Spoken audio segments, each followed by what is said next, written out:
Hello everyone and welcome to today's video.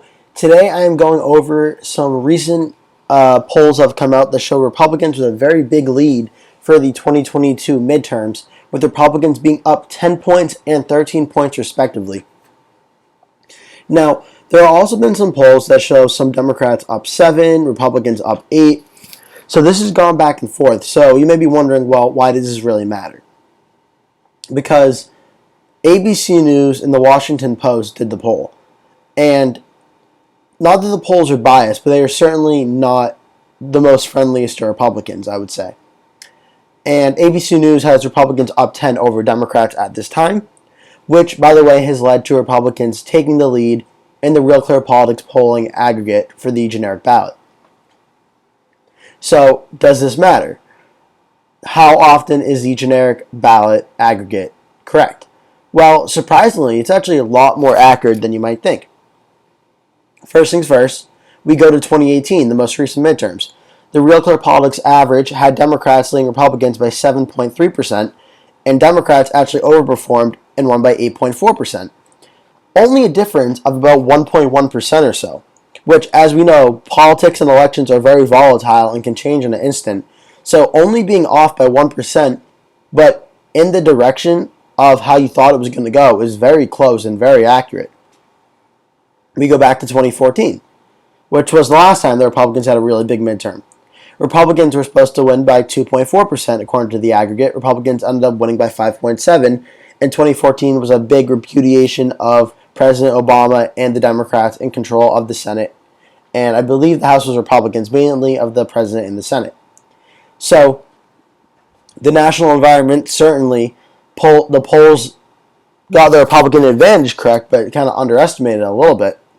And lastly, 2010, Republicans were supposed to win by 9.4 and only ended up winning by 6.8, but still very, very impressive and a landslide nationwide in 2010. So, the point I'm trying to make here is the generic congressional vote polling data does matter. Because, number one, it gives an idea of how the country is feeling, which is important. Number two, if, say, you're a Democrat and you see Republicans are up 10, you may be more kind of like not so optimistic about voting, going into it knowing, oh, well, my candidate's probably going to lose. Should I go out and vote? This happens for both sides whenever a poll is put out. The way to react to a poll is either, oh, this makes me less likely to vote, or this pisses me off more and I should go out and vote. But, yeah, it can have that effect as well.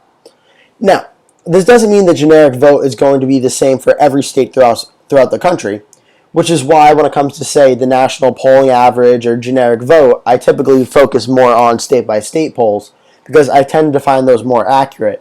But national polls are certainly still something that could help out. I just want to show, this is the map of the U.S. Senate in 2014, where, again, remember, 2014, the Republicans won by 5.7% of the generic ballot. And that was enough for them to flip 8 Senate seats. And they did some in some very Republican states, like Montana, Arkansas, Louisiana, West Virginia, Alaska. But, very important to realize, they flipped one in Colorado with Cory Gardner, North Carolina with Thom Tillis, which is very much a swing state still today, and Iowa with Joni Ernst. And almost did it in New Hampshire, Jeanne Shaheen winning against Scott Brown after Scott Brown went up to New Hampshire to run against Jeanne Shaheen. That was a very close race as well. So why am I showing you this map of 2014? Well, if you ask me, I think the closest polling average to what 2022 is going to look like is somewhere between 2010 and 2014, in my opinion, erring more on the 2014 side, where 6.8% and 5.7%, I think somewhere in that realm, just given that the country is so polarized, I don't know if a 2006 type scenario of maybe 10 points more is going to happen. But Republicans got 5.7% in 2014 and won 8 Senate seats. Oh, where's the map? Here we go. And won 8 Senate seats in some very competitive swing states and nearly winning one in New Hampshire, which is a swing state but does tend to vote Democrat for presidential races and Senate races as of mainly 2010 was the last time Kelly Ayotte won her election for Senate. So they've had Democratic senators and voted for Democratic for president since. But New Hampshire was very close. A lot of these swing states were won by Republicans. This is the House of Representative maps. The Republicans, who are already in control, netted 13 seats. And again, they didn't do it just in solid red states. They did it in Nevada, in Texas, Arizona, New Hampshire.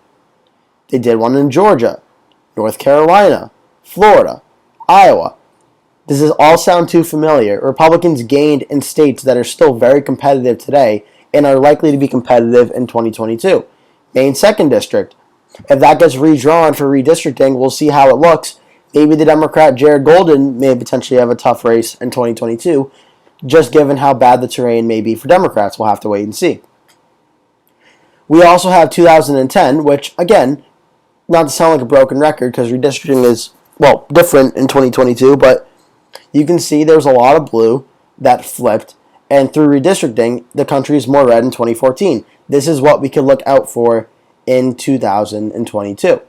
Lastly, I do want to show you 2018, where the Democrats gained 40 seats in the House of Representatives and won the House majority. This is why it's important, because this is how volatile the United States can be when it comes to flipping in a midterm. Projections saying Republicans can win 30, 40, 50 seats. Is it possible? Yes, because it just happened 3 years ago. So it absolutely is possible. By the way, again, the midterms are over a year away. Democrats could rebound and they could end up keeping the House and the Senate. Things could get even worse for President Biden and the Republicans can win 60 seats in the House. Anything can happen in a year, especially in the United States of America when it comes to politics. But look at all this blue. New England, solid blue. Arizona's got a lot more blue. Iowa, 3 out of the 4 districts were blue. Nevada, 2 out of the 3 were blue. All right, actually I missed one. 3 out of the 4 were blue. I believe there's one tiny one in there. Yes, 3 out of the 4 were blue. So, again, Virginia, Spanberger, she's been a big proponent of moderate Democratic policies. She won in 2018. A lot of Democrats rode the anti-Trump sentiment in 2018 and were able to kind of ride that wave and win in a pretty big blue wave Democratic victory. Again, what was 2018? It was a Democrat plus 8.4%. This map showed a lot, 40 seats swinging at 8.4%, right? And again, going back to the 2014 result, this was about a 5-point margin, if I'm correct. 5 points was able to flip 13 seats that Republicans already had a majority back to them and flip 8 Senate seats. So, if this polling average, kind of wrapping things up, if this polling average of 13 points or 10 points or so ends up being true, and by election day we see Republicans up 7, up 8, up 9, then you may see a 2014 like Senate map and 2014 like congressional map, where New Hampshire, Chris Sununu is not running, so it looks better for Democrats. Maybe New Hampshire flips. Maybe North Carolina stays red. Pennsylvania may flip. Wisconsin, not Wisconsin. There's not a Senate race in Wisconsin, I don't believe, is there? Yes, Ron Johnson. I'm sorry, I'm blanking. Yes, Wisconsin may stay red. Pennsylvania may flip. You know, Georgia, Herschel Walker may be able to win. The margins matter nationwide, which is why these polling averages, although it is a pretty far way out, is very, very important to pay attention to. So that's going to do it for today's video. Thank you so much for watching. Please remember to like the video and subscribe, and I'll see you in the next one.